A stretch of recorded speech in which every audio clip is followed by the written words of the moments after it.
First of all, let me just follow up with what we did last week. We just kind of did a general overview, kind of what we just did.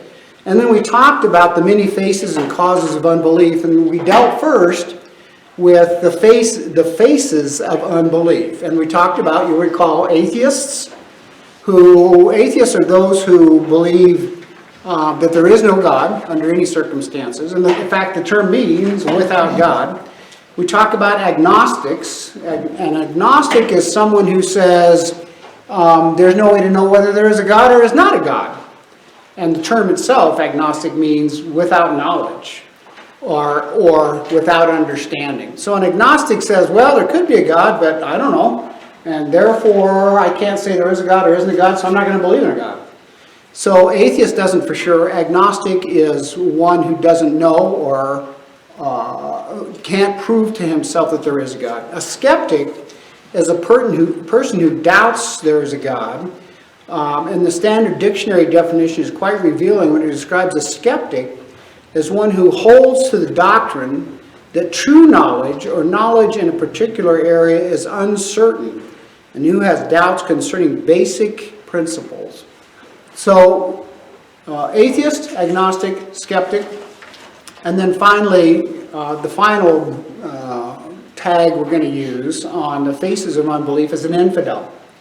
And an infidel is a person who not only refuses to believe in God himself, but who also is intolerant of and actively oppose those who do. We're going to talk about causes of unbelief here in a second. When we get to the end of that, we're going to add one to this group that Deb talked about, and I think she's got a good point. She talked about today, and we're going to add one to this group when we get to the causes of unbelief. So let's talk about, okay, why do people not believe? What's the purpose behind why people don't believe in a God? Well, there's a number of them, and if you should be in lesson 1, probably on page 3. Well, you should be on page 3 in the apologetics information. The first is just plain and simple, a bias against God. Stanley Sayers, who is a theologian, has written quite a few books, put it like this. One of the significant and obvious reasons the unbeliever remains an unbeliever is that he likes it that way. In fact, any evidence of any source to any degree fails to move him from his position if his heart is strongly bent against evidence and toward unbelief.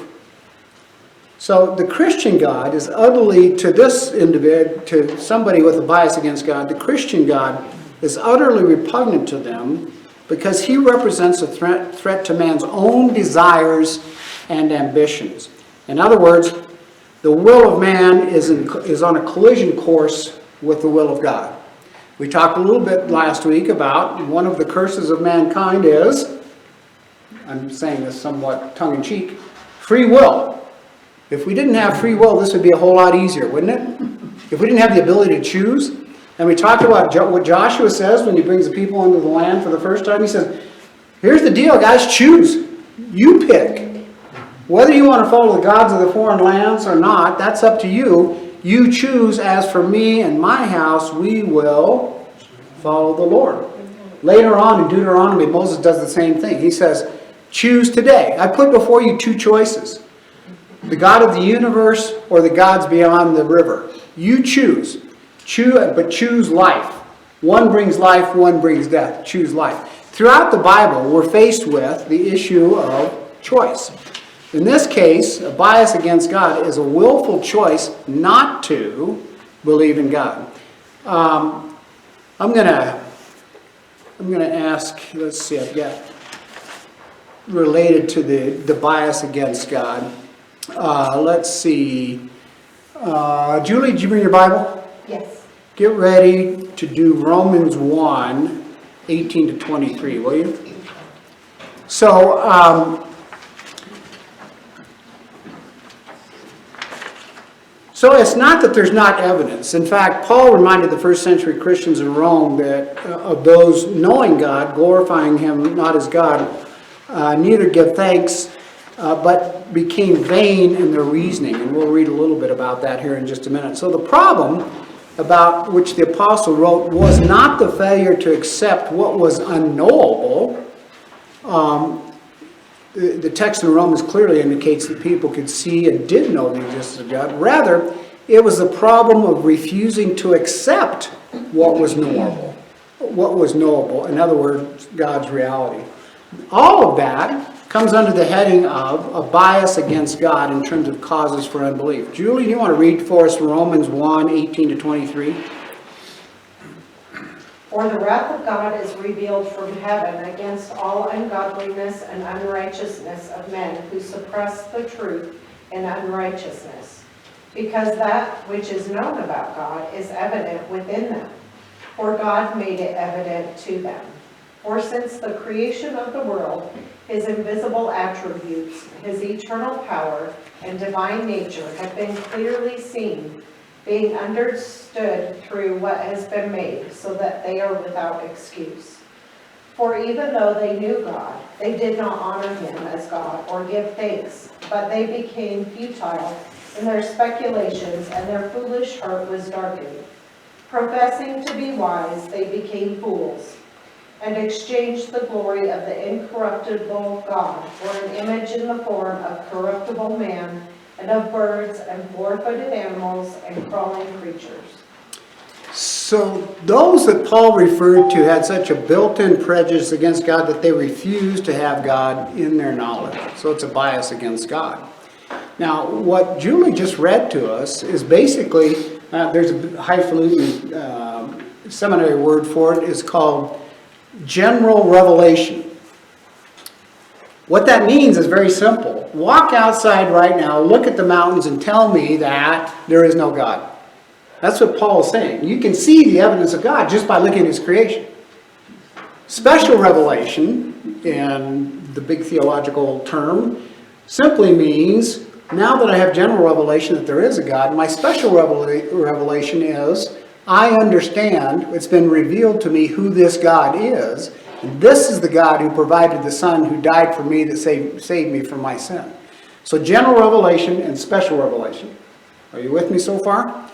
Paul's talking about general revelation. There's no reason to have a bias against God other than the fact that you want to. You don't want to deal with God and his infinite knowledge and mercy. That's the first one. The second one is this. Influence of parents and upbringing. That's the second the second cause of unbelief. One of the most powerful influences on any human being has got to be their parents. Generally speaking, mothers and fathers not only are the first influence in a child's life, but are and should be a continuing influence. The task of putting the right things into the mind of a child is difficult and requires some patience. And I'm going to need somebody to read something for me. Jerry, why don't you do this? Do you bring a Bible? Mm-hmm. Oh, show your big print Bible, and I can read it from here if you want me to. Jerry, go to Deuteronomy 6, and you'll recognize this. Deuteronomy 6, 4 through 7. And when I get there, I'm going to ask you to read it for me. So for parents, it's a 24-hour full-time process that should take place continuously when sitting with a child, riding in a car, eating a meal together, even while watching television. That's all types of education, but certainly education related to who the creator of the world is. And Deuteronomy says it plainly at the very beginning of the book, one of the first chapters of the book anyhow. Jerry, read Deuteronomy 6, 4 through 7. Hear, O Israel, the Lord our God, the Lord is one. You shall love the Lord your God with all your heart, with all your soul, with all your strength. And these words which I command to you today shall be in your heart. You shall teach them diligently to your children, and shall talk of them when you sit in your house, when you walk by the way, when you lie down, and when you rise up. That's called the Great Shema. And Israel to this very day uses it. Deb, I am going to unfortunately need you to ask Alexander just to join me for 1 second, will you?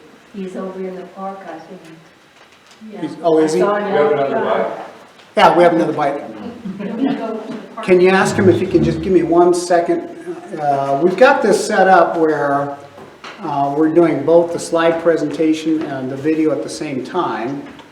And I'm having a little trouble finding. Tom, while you're doing that, I saw something on TV today.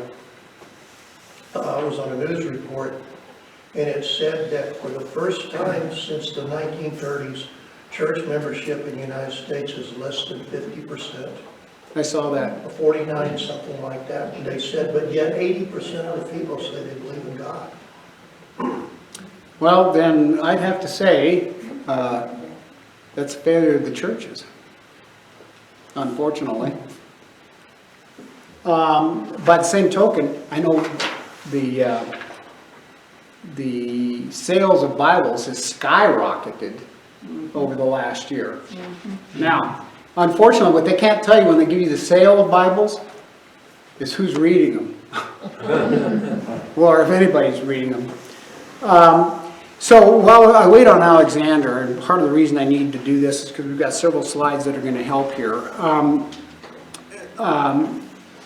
Now, we're still dealing with parents, though, but on occasion, parents fail to teach their children to believe in God, and sometimes they even teach a child not to believe in God. If children see a parent who does not care about God or is skeptical of all evidence relating to God's existence, then that child is likely to follow the same path. I do have a humorous story about that, well, it's humorous, but at the same time a little bit sad. When we were at First Baptist, we had a family that would show up they were on the dot every Sunday. As soon as the doors opened, they were there. And they let the kids off to go to Sunday school while the parents went and had breakfast. What kind of message does that send to the kid? So the second reason for, sorry Alexander, No problem. I couldn't remember how to be able to show all slides simultaneously. So did you just right click? Yep, right click to the just the big image there. I got it. Brought up the slideshow settings. Sorry man, Oh, no problem. And if it goes away, you might just click this, and it'll pop up I got you. right there. So, Okay, thanks. okay. You're breathing hard. You've been riding the bike? Not yet, but I'm training for it. He's just running back and forth. He's going to get plenty of training, isn't he? You're in good shape. So the second reason is family life for parents. The third is this, education. And if I had to pick the one that I thought was probably the most prominent in terms of why there is unbelief, it would be today's educational system. Zach, do you have a question? No. Oh. It would be the educational system. I looked on the internet today and found that pretty much the only thing that is taught is evolution, and it's taught beginning in the 5th grade. So one of the main tools used to destroy faith is the teaching of organic evolution. For several decades, evolution has been taught as a scientific fact. We're going to talk about facts here in a minute. We're going to talk about law and theory. In many elementary, junior high, and senior high schools, as well as most colleges and universities, as a result, when textbooks and teachers present organic evolution as something all reputable scientists believe, many students believe in the theory without ever being exposed to the evidence. Now, what does that mean? Well, let's talk first about theory and then about law.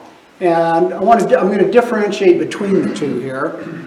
Let's do this.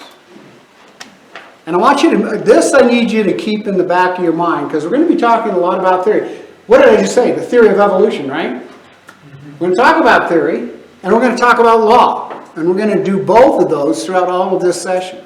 There is a theory of evolution, and I do have to point out, creation is also a theory. To be fair about this. So a theory, Bellbeth, do you have a question? Oh, I wanted to make a comment, Okay. and that's that when I was going to church, and this was in another state. My mother, who has since way passed away, and she would get a hold of someone that she knew, and she would ask them to give them a place to go so that they could have their church. Oh. And it was, that's how we got it pushed into us, is that even though she was dying, she kept it up, and like, go call so-and-so and tell them to get over here and take you to church. Did they come and take you? Yeah. Well, good for them. So first, a theory. A theory, and I've underlined the salient pieces here. A theory is a supposition or a system of ideas intended to explain something, especially one based on general principles, independent of the thing being explained. Now, typically, and all of you learned this in science, what's the first thing that happens? You develop what's called a hypothesis. Do you remember that? You all learned this in 7th grade science. The first you develop a hypothesis. I think something is going to act this way, right? Then what do? Test the hypothesis, right? And if you can't test the hypothesis and replicate its results, what happens?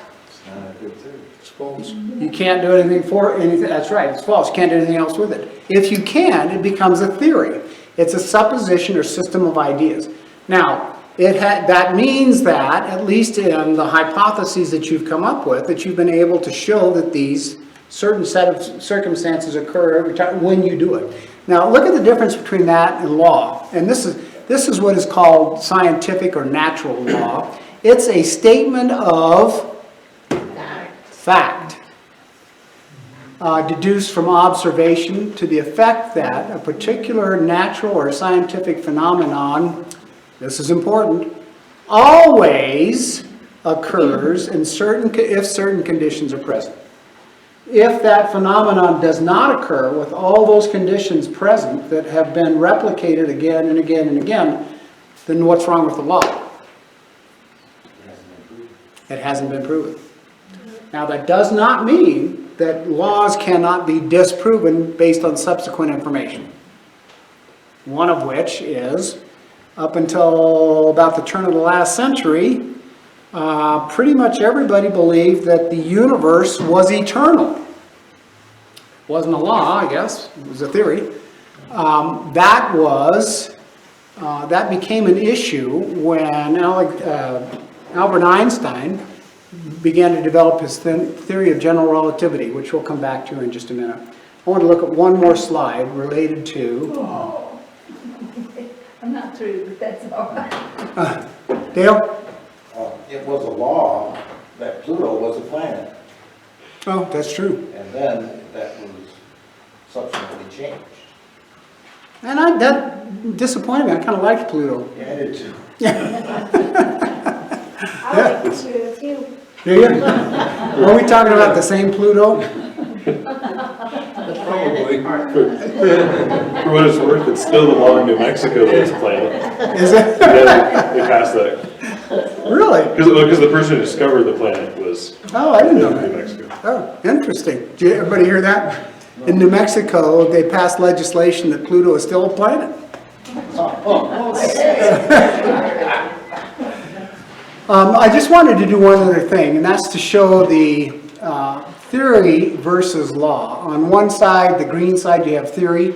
On the other side, in the purple side, you have law. And there's a couple of important pieces. Look about the third one down. In law, based on proof or evidence, and describes the nature of a phenomenon. Not typically revised, since they are universally observable. Compare those to what happens with theory on the other side. They explain a cause or a phenomenon, and they describe the nature of a phenomenon, but cannot prove it. So, as we go through what we're going to discuss over the next weeks, keep these two principles in mind, a theory and a law. The fourth reason for non-belief, and I'd have to say a number of people probably fall into this one, is immorality. You know, many people will not believe in God because if they do, then they'll have to change the way they live.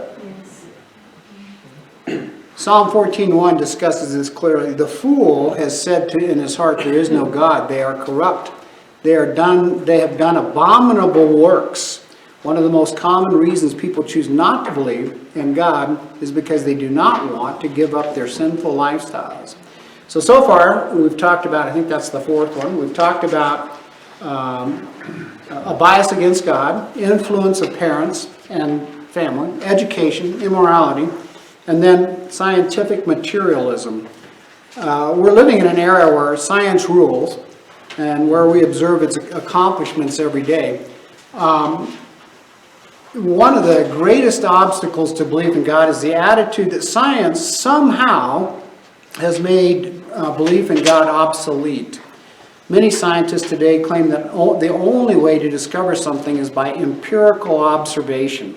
If something cannot be observed by the senses, then either it does not exist or it's not important. So what does that mean when they say it can't be sensed? If it can't be sensed empirically, if it can't be observed empirically, it means that it can't be discerned by one of the five senses. Empiricism basically says that the senses are necessary for ideas and knowledge to develop in our minds as a result of our sensory experiences. In other words, what that says is, if you can't see, touch, feel, smell, if you can't do any of those things, then it cannot exist. Well, can you touch God? God can touch you, I can tell you that. So the scientific materialism would say, if you can't prove this beyond a shadow of a doubt, then why should we believe it? No, it's not the final one. The next one is intellectual peer pressure, which I think we hear a lot of. It's not pleasant to be labeled as stupid, dumb, ignorant, or moronic, yet those labels have been applied to people who are willing to defend the existence of God and biblical concepts. How many times have you heard somebody say, you don't really believe that God stuff, do you? Or, come on, creation? And it's never done in at least I've never evidenced it, done in a method where somebody's literally curiously asking, do you believe in this? It's usually disparaging, isn't it? Isn't it usually, oh man, what a rube. You must share an IQ with somebody. It's never done in an inquisitive manner. It's usually done in an accusatory manner. The idea that truth is determined by popular opinion or majority vote is false, though. Just because millions of people believe something doesn't make it right. If something is true, stating it 1,000,000 times doesn't make it any truer. If it's false, stating it 1,000,000 times doesn't make it any less false. So the fourth or fifth reason for unbelief is intellectual peer pressure. And then the final one, except I'm going to add one that Deb brought up that I thought was good. The final one is this: evil, pain, and suffering. How many times have you heard somebody say, a good God would not inflict pain on someone? Right? Why am I suffering? If there's a good God, why am I suffering? So unbelief is the cause of unbelief. Is the existence of evil, pain, and suffering in the world. If there's an all-powerful God, and if He is all good, then why do bad things happen to innocent victims?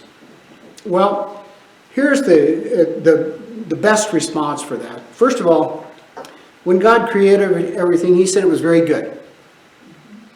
Go through Genesis, and especially when He gets to the end of creation, what does He say? He says it's good, it's good, it's good, it's good, and then what does He say? Very good. It's very good, right? In Genesis 1:31. However, what happened after that? We sinned. Pardon? We sinned. Exactly. First man and woman, Adam and Eve, sinned against God and brought pain and suffering into the world. God always has given human beings the right to make their own decision, which we've talked about before. He didn't create humans as robots that have choices. So much of the suffering that is present in the world today is a result of the misuse of the freedom of choice of both past generations and our own generation. Now, I want to add one more that I hadn't, well, apparently these guys didn't think of either. I'm going to have to write them and say, you guys left one out here. Deb came home today from being out in town, and she was thinking about this and talked to a few people. There is one more reason for lack of belief. Apathy. I just don't care. It doesn't make a big deal. It doesn't make much difference to me whether it happens or not. Do you remember my story about the guy up at the rec center that I said I was reading this book, and he said, well, I'm an atheist. And I said to him, well, then I suspect you've done a lot of thought and given some rationale for why you believe that way. And he said, no, I haven't thought about it at all. It's just kind of what I believe. Man, don't you think that's just a bit strange? Is there any more important question that happens when I die? I mean, there's a lot of important questions, but I can't think of any more important question than that. Well, even lots of people's minds are impulsive and they can't think past the next 24 hours, you know, but I would think people would at least think, why am I here? Yeah. Well, you know, if you go back through life and look at the questions that man has asked, well, that's the first one. Why am I here? Right. Am I just here to fill a space until I die? And then, Drink and be merry? Or? yeah, I guess so.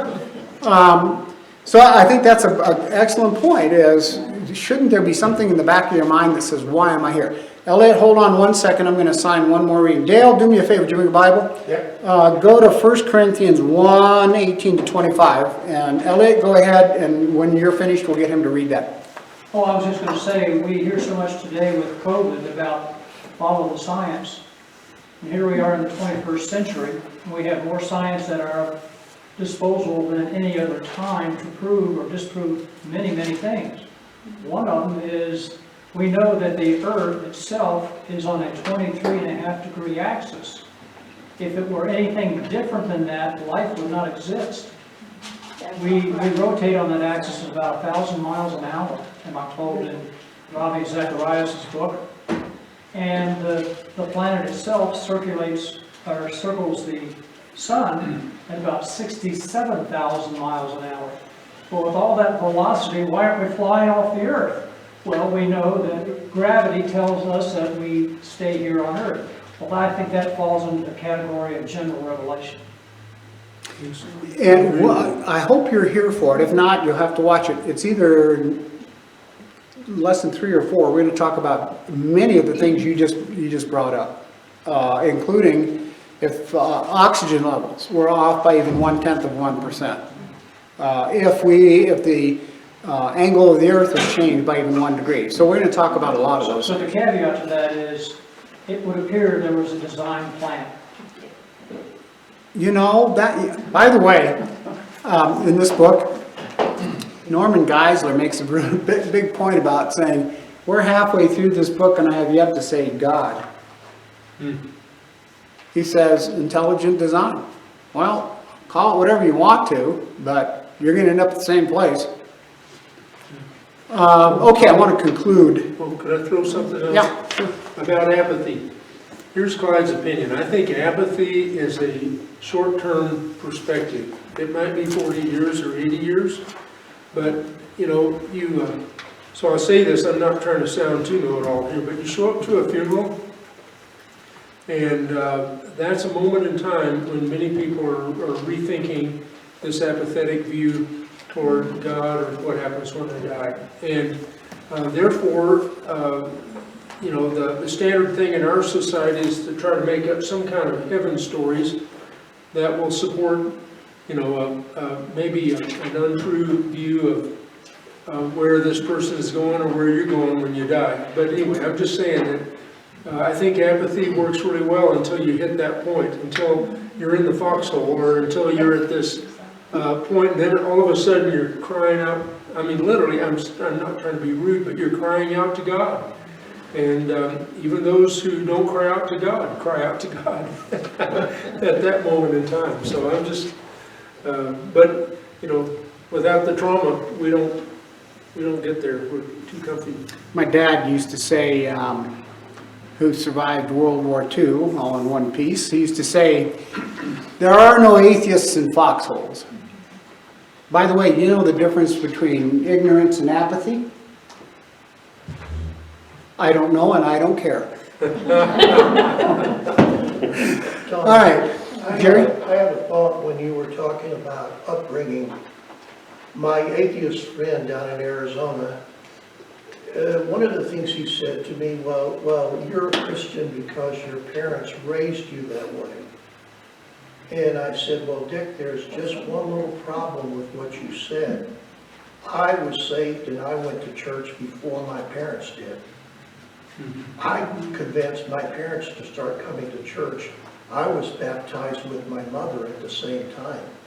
So in my case, his idea that my parents brainwashed me doesn't work. If there was any brainwashing involved, I probably brainwashed them.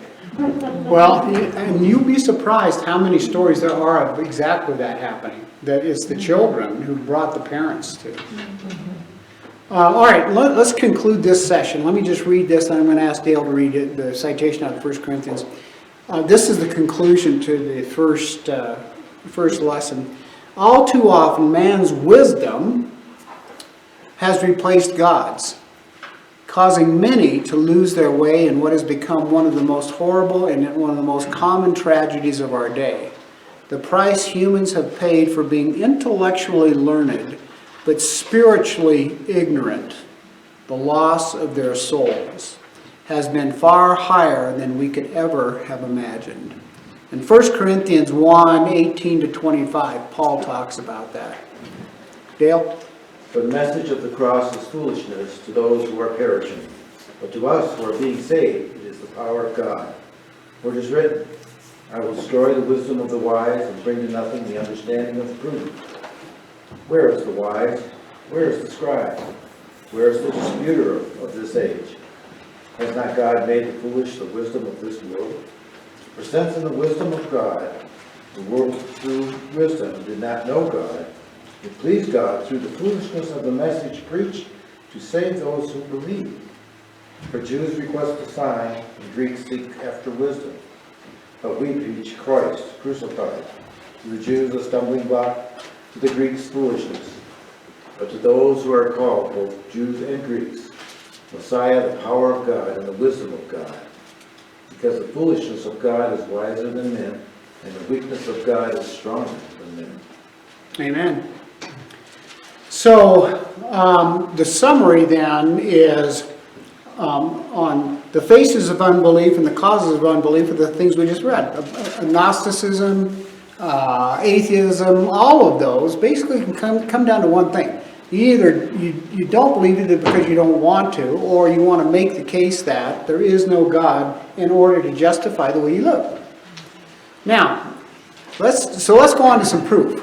Let's go on to the second. And by the way, when you get into your second lesson, I want you to look at the picture that's on the second lesson. And keep that in mind, because when we get to the end of this, we're going to, I hate the term, but I'm going to use it. We're going to circle back to this. This is Stonehenge, for those of you who, and it probably says here someplace. We're going to come back to it at the very end of this lesson. But let's deal with, then, the existence of God and cause and effect.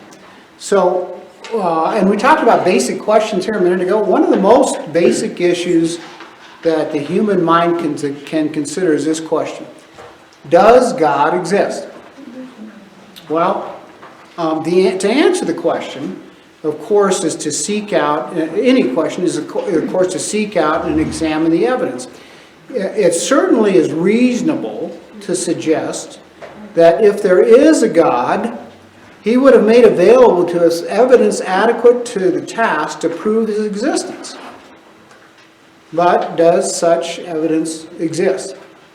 Well, the atheist, or the theist, holds to the view that adequate evidence is available to prove conclusively that God exists. However, when we use the word prove, we need not mean to suggest that God's existence can be demonstrated scientifically in the same fashion that one might prove that a sack of potatoes weighs 10 pounds, or that a human heart has 4 distinct chambers. Such matters as weights of sacks of vegetables or the division within a muscles are matters we may verify empirically using the 5 senses. And while empirical evidence often is quite useful in establishing the validity of a case, it is not the only type of evidence. And I've still got the slide up here. That is empiricism. That you can prove by the use of any of the senses. Ideas and knowledge that develop in minds as a result of our sensory experiences. That's one way to prove something. But there are other ways to prove something. For example, all legal authorities recognize the validity of something that's known as prima facie case. A prima facie case is a case that exists when enough evidence is available to establish such a high probability of a fact being true that unless a particular fact somehow can be refuted, it's considered proven beyond reasonable doubt. So let's look at what that is. Here is a definition of prima facie evidence. Literally, it means, it's from the Latin, at first view. It's enough evidence available to establish a high probability of a fact being true. I will point out to you that we are not going to be talking about absolutes in terms of evolution is absolutely true or creation is absolutely true, because neither of those can be proved to the point of being a law. At least at this point they can't. So then the question is going to be, which of these cases has the highest probability of the fact being true? We're going to build a case, we're going to build a case in this class, that the probability of creation is much, much, much higher than the probability of evolution. So that's another thing to keep in the back of your mind is probability. Now, I wanted to deal with one other issue, and I think it's in your notes. You know, I should probably look at the notes that I put together, shouldn't I? Let's see. Yep. So we've talked about empiricism, prima facie evidence, or prima facie case. There's one other, and I'm going to ask, Zach's got some information on this too. There's one other, and that's presumption. Let me put up a couple of definitions of presumption. Actually, only one. Or presupposition, not presumption. Presupposition is something taken for granted or assumed in advance at the beginning of a line of argument. Here's an example. Albert Einstein presumed the universe was eternal, that it had no beginning. That was his presupposition when he began. And we're going to come back to that here in a few minutes because I think you'll enjoy this particular piece from Norman Geisler's book. But I'm going to ask Zach, because he's been doing quite a bit of study on this whole issue. Zach, you're going to need to come up here and sit in this stool. So first of all, everybody will be able to see the difference in age and the difference in, well, which of the two of us are the more handsome? Better just sit Tom, down. do you mind taking that? Oh, yeah, sure.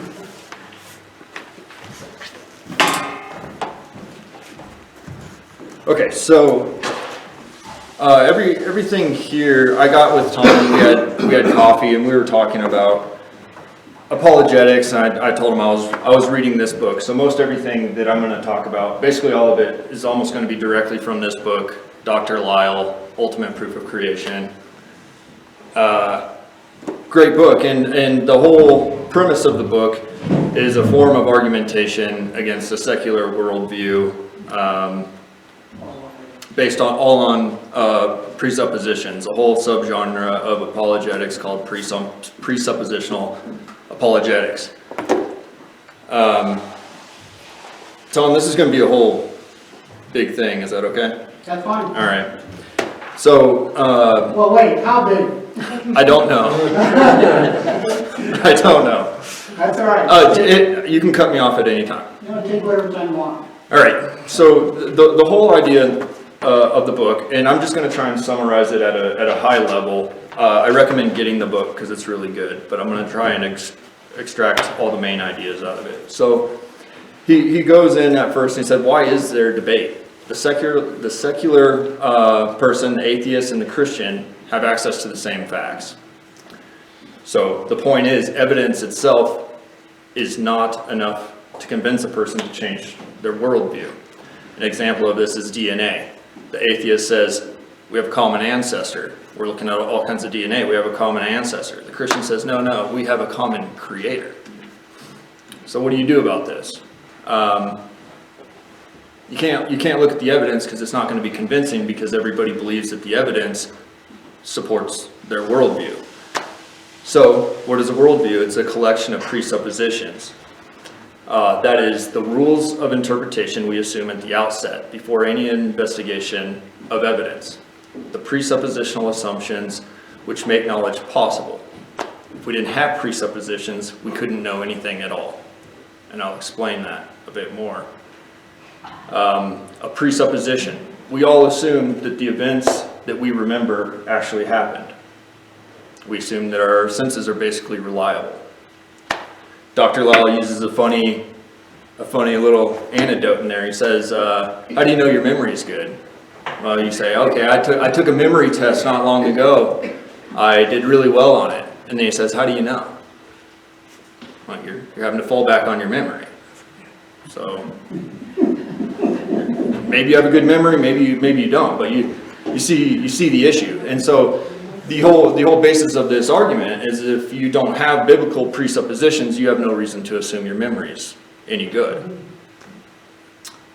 So what are these presuppositions? The atheist will say, well, all that exists is natural. It's material. We know this. Empiricism, like we've been talking about.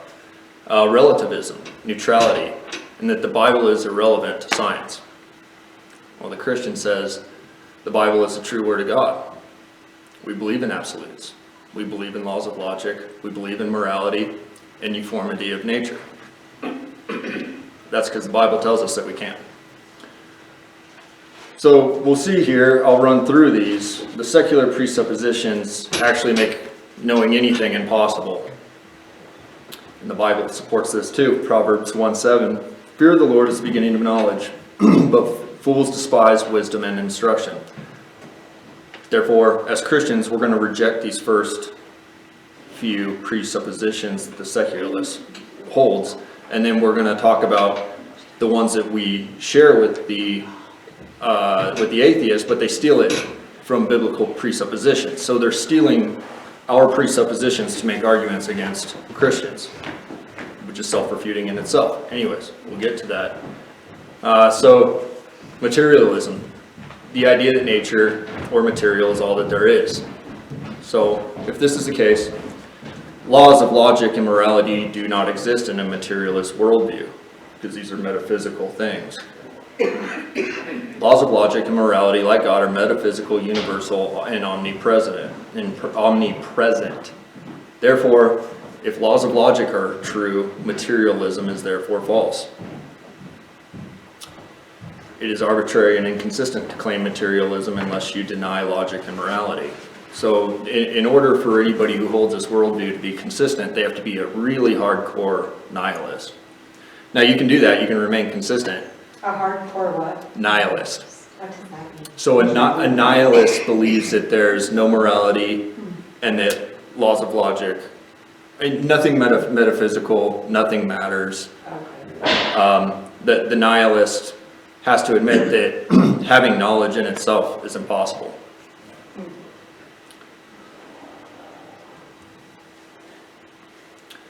But this falls apart sometimes, because you might meet a nihilist, somebody who's trying to remain consistent, that metaphysics don't exist.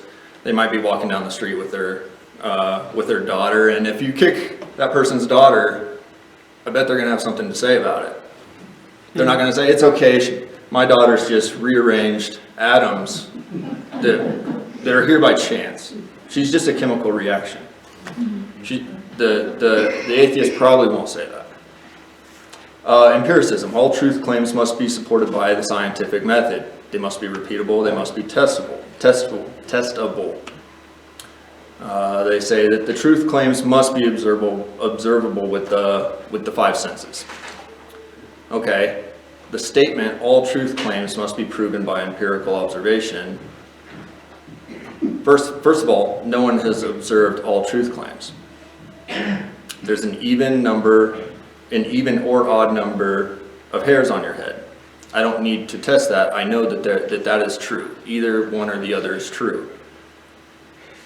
And truth claims are metaphysical and abstract. If empiricism is true, you'd have no reason to believe it. Therefore, empiricism is false. So you don't even need to get into the evidence and the science. You can debate this at a philosophical level and refute the basis. Relativism. All beliefs are relative. There are no absolutes. Okay? What is true for you is not true for me. The relativists would say. Is that absolutely true? There are no absolutes? That's exactly right, Tom. So to say all beliefs are relative is an absolute claim. So it's self-refuting. So to say relativism is true means that relativism is false. I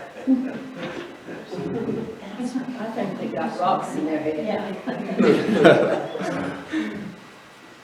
Okay, so neutrality. So the atheist will try and say, yeah, we can talk about creation, we can debate, but you can't use the Bible because I don't believe in the Bible. Okay.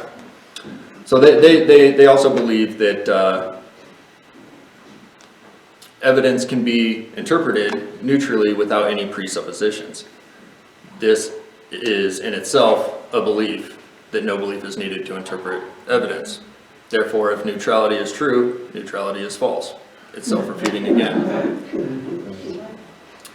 So there is no neutral ground. You should not argue with an atheist without the Bible. That would be to give up your worldview and take theirs. That makes no sense. The Bible says in Matthew 12:30, "He who is not with me is against me. He who does not gather with me scatters." Romans 8:7, "The mindset on flesh is hostile to God, for it does not subject itself to the law of God, for it is not even able to do so." James 4:4, "Do you not know that friendship with the world is hostility towards God? Therefore, whoever wishes to be a friend of the world makes himself an enemy to God." This is the pretended neutrality fallacy. Since the Bible indicates that there is no neutral claim, the claim of neutrality is unbiblical. Attempting to be neutral is antithetical to God. So don't give up the presuppositions that you stand on when going into a debate, or you lose it immediately. Okay, so the next one's the Christian presuppositions, which are always stolen by the atheists. The Bible being true is the only reason we are able to know anything. Colossians 2:3, "In Christ are hidden all treasures of wisdom and knowledge." So laws of logic, these are things like the law of non-contradiction. A thing cannot be both dead and alive. A thing cannot be both here and there. Hot and cold. I can't say that my car is both parked at my house and in the parking lot here. You understand this, everybody does, right? So laws of logic themselves must be presupposed in order to know anything and make any sense. Because if I say something nonsensical, you're not going to be like, well, maybe he's right. No, you can deduce that I said something nonsensical if it's a contradiction. So the atheist cannot account for why we should follow laws of logic, especially if they're a materialist, because logic is metaphysical. The secular position can only rely on their experience. Why in a chance universe, where information can generate itself, would these laws remain consistent? Malachi 3:6 says, "I the Lord do not change." 2 Timothy 2 13, God remains faithful. He cannot deny himself. Hebrews 1:3, God consistently upholds the universe by his power. So we can use this as a basis to say that we should be logical and consistent. This will tie into the next one too, but Genesis 1:26 says we are made in God's image. And in Ephesians 5:1 we say we should follow his, or he says, follow my example. Okay, so then we go to uniformity of nature, and this is the one, this one's really powerful because a law of logic is unchanging and stable over time. The statement, the argument rather, if A, then B, B, therefore A, is true.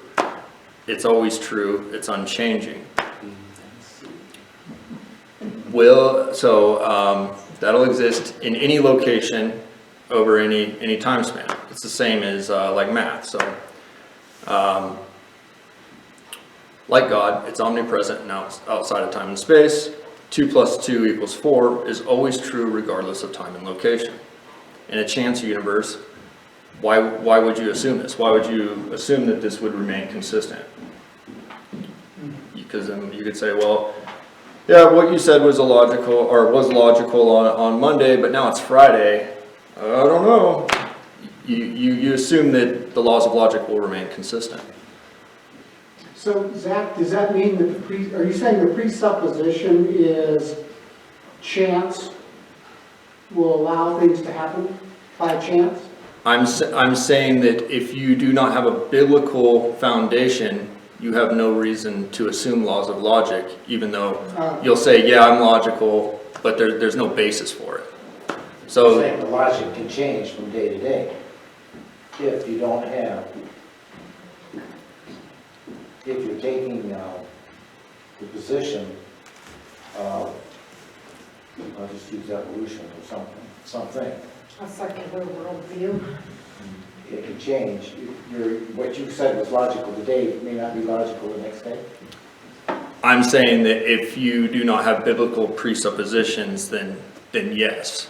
So the Bible will say, well, I'll just get into this part. So Genesis 8:22 says, as long as the earth endures, seed time and harvest, cold and heat, day and night will never cease.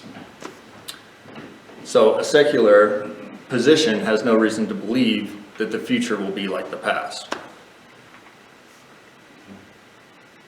Without the Bible. But I thought that was the basis of evolution with the incremental changes. Yeah, so they say that something can just change, right? Information can generate. Yeah. They almost, they say you can advance in an evolution by getting better. And that incremental change, as an example, there's over 25 things that have to happen in order for a blood clot to form. Well, and those, how did they can't, I don't know how they argue that they were able to get the 25 incremental changes, because what happened when they only had 22 of the changes?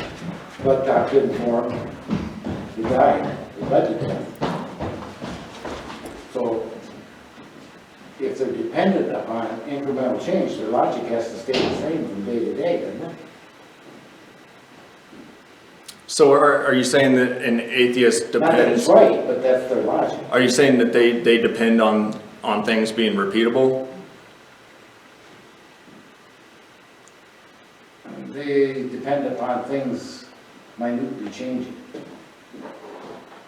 They can't have, although there are some theories that came up with this, LA or I don't know, step theory or something like that, where there was all of a sudden a big incremental change. But Darwinism was small incremental changes. Mm-hmm. And he was dependent on what happened the day before to lead to what could happen in the succeeding days. Mm-hmm. So to support his logic, So the idea would be like, what basis does he have to suppose that anything would build on anything from the past? that's what he says is evidence to nature. Is I think it's terms of Galapagos or some bird, which later was proven to be false, but. So I think he's, if I'm understanding what you're saying right, I think he's banking on that, what he believes is self-evident. But what this is saying is there's no basis to believe that. Okay. If I'm understanding you right, Okay, I hope I am. I think so.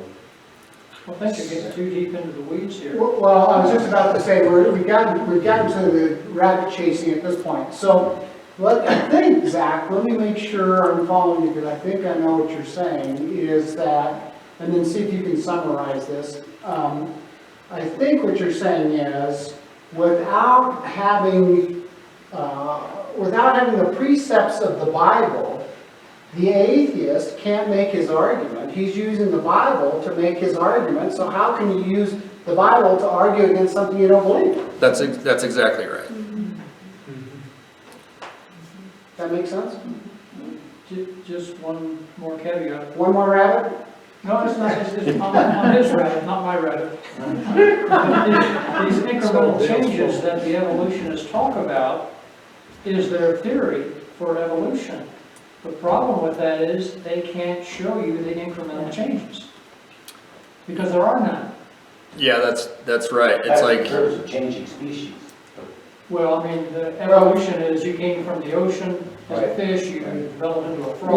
We're actually going to get to that too. That's probably lesson 6 or so. So, Zach, can you summarize kind of,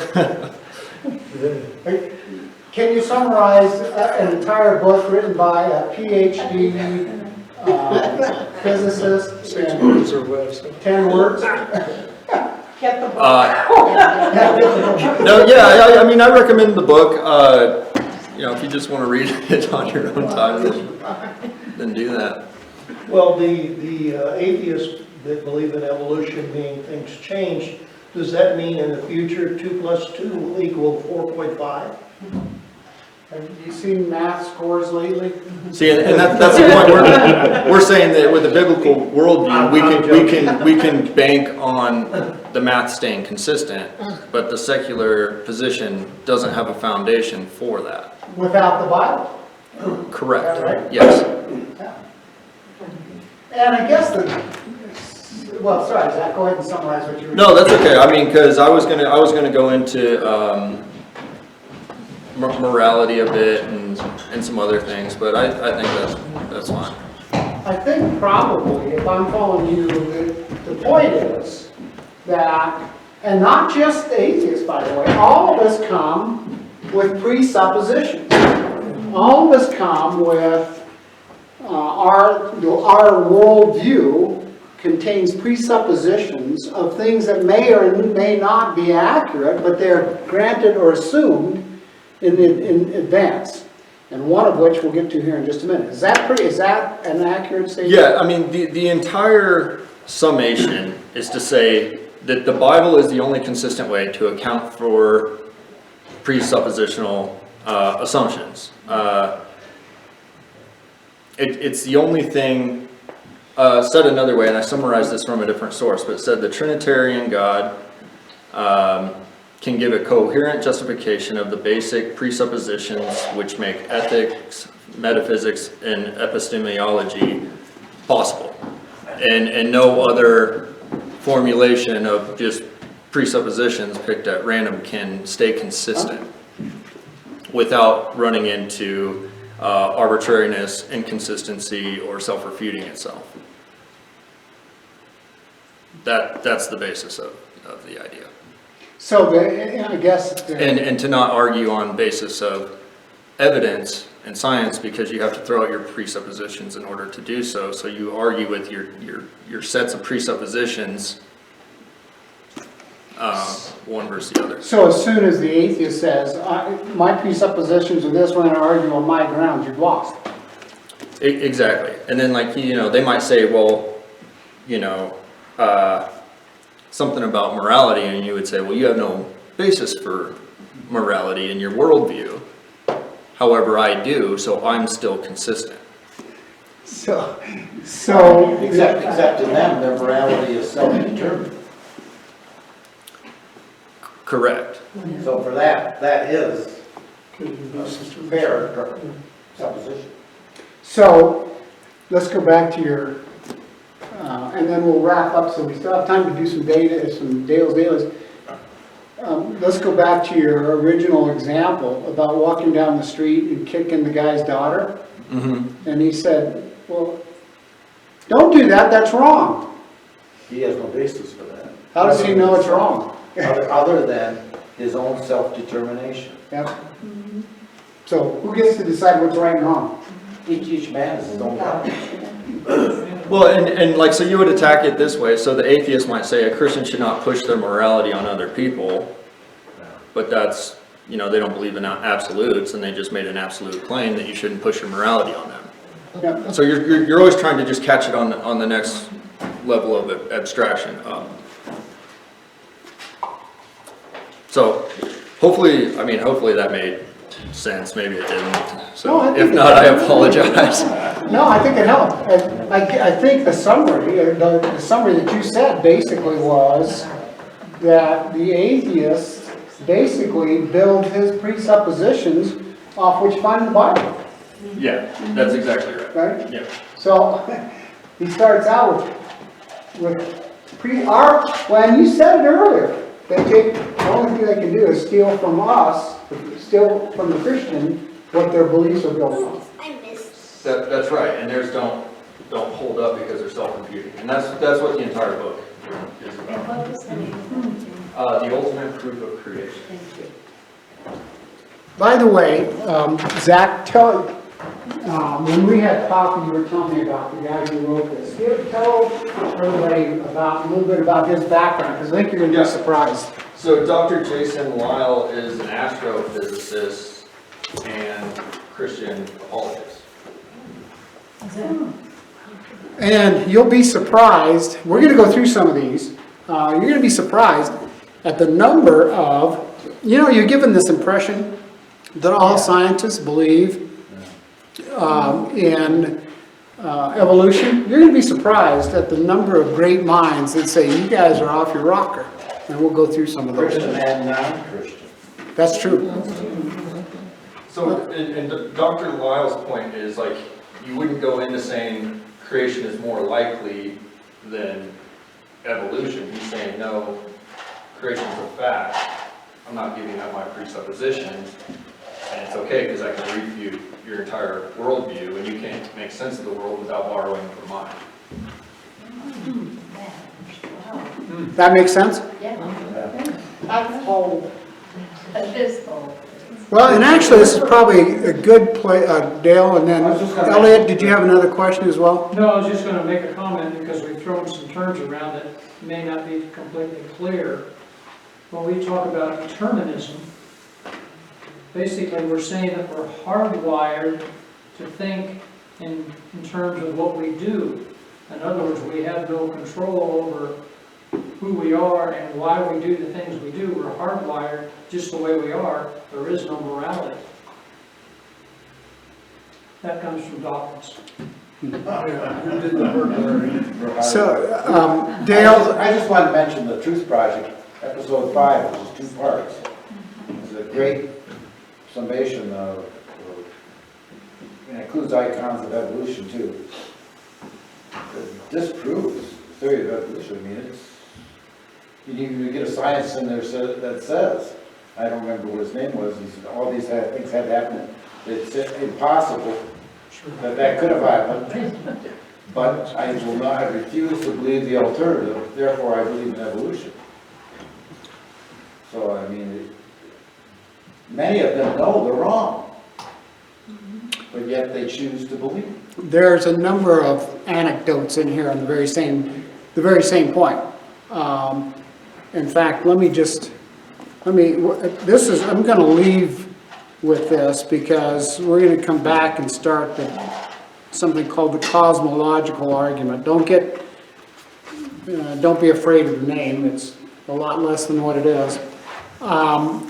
First of all, let me give you a quote, and then I'll just tell you who it is.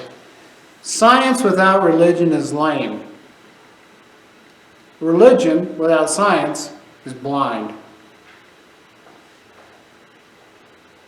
Science without religion is lame.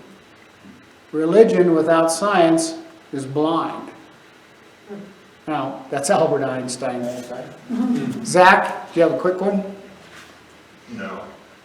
Not quick, is that what you're saying? Well, so the Jason Lyle argument is science is only possible in a biblical worldview because it's the only one that suggests that the future will be held uniformly. So therefore the scientific method is possible. Because to the atheist you'd have to say, why do you think the future will be like the past? And they would say, well, because it's always been like that. Well, why was that? Well, because it's always been like that. So it's a circular, self-refuting argument, so they have zero basis for the claim.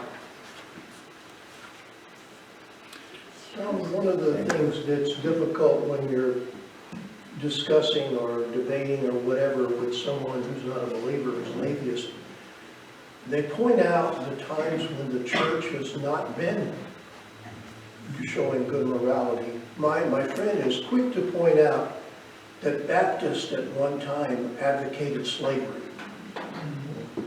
And he said, if you say that there's morality, and morality comes from God, and morality's always been there, how do you explain that? And I said, well, that's because people were not being, they weren't showing morality. They were being immoral. Let's go back to Genesis 1:31, and God created and he saw it and he said it was very good. It was mankind that caused the problem. Now let's finish for tonight because we're getting long here. And I just want to finish with this story that I've been telling you about Albert Einstein. Albert Einstein, when he was working on the theory of general relativity, didn't like where it was taking him. Let me just read a quick quote here. And we're going to come back and deal with cosmology next week. It's not a big deal. It's bigger than it sounds. It was 1916. Albert Einstein didn't like where his calculations were leading him. If his theory of general relativity was true, it meant that the universe was not eternal, but had a beginning. Einstein's calculation indeed were revealing a definite beginning of all time, all matter, all space. This flew in the face of his belief that the universe was static and eternal. And you're going to find out why this is an important thing next week. Einstein later called his discovery irritating. He wanted the universe to be self-existent, not reliant on any outside cause, but the universe appeared to be one giant effect. If there was an effect, what does that mean? There was a cause. That's called the law of causality. It was proven to Einstein by subsequent calculations and eventually the Hubble telescope that his theory was wrong, and the reason it was is because he came up with what he called a cosmological constant, and the cosmological constant was this. He divided by 0. If anybody knows anything about math, you know you cannot divide by 0. That's how he got to where he did. Well, in 1929, Einstein made a pilgrimage to Mount Wilson to look through Hubble's telescope for himself. What he saw was irrefutable. The observational evidence showed that the universe was indeed expanding, as general relativity had predicted. With his cosmological constant now completely crushed by the weight of the evidence against it, Einstein could no longer support his wish for an eternal universe. By having an eternal universe, that meant that there was no creator, there was no cause. Are you following me here? If there was no creator, if there is no cause, there is no God. He subsequently described his cosmological constant as the greatest blunder of my life. And he redirected his effort to find the answer to the puzzle of life. Einstein said that he wanted, this is a quote, to know how God created the world. I'm not interested in this or that phenomenon, in the spectrum of this or that element. I want to know his thought. The rest are just details. Oh, wow. That's true. Well, it's a true statement. Well, it is a true statement. Now, the reason I wanted to do that as the introduction is next week, we're going to talk about something called the law of causality. And the law of causality basically says, for every material effect, there is a cause. Something caused something else to happen. If there is anything that is in existence, that is in effect, had something that was its cause. So next week, when we talk about this, I'm going to prove to you that the Big Bang is accurate. And the Big Bang is in the very first verse of your Bible, where it says, in the beginning, God. Okay? All right, let's wrap up for tonight. Oh, we can't wrap up. We got to do some Dale's Daily.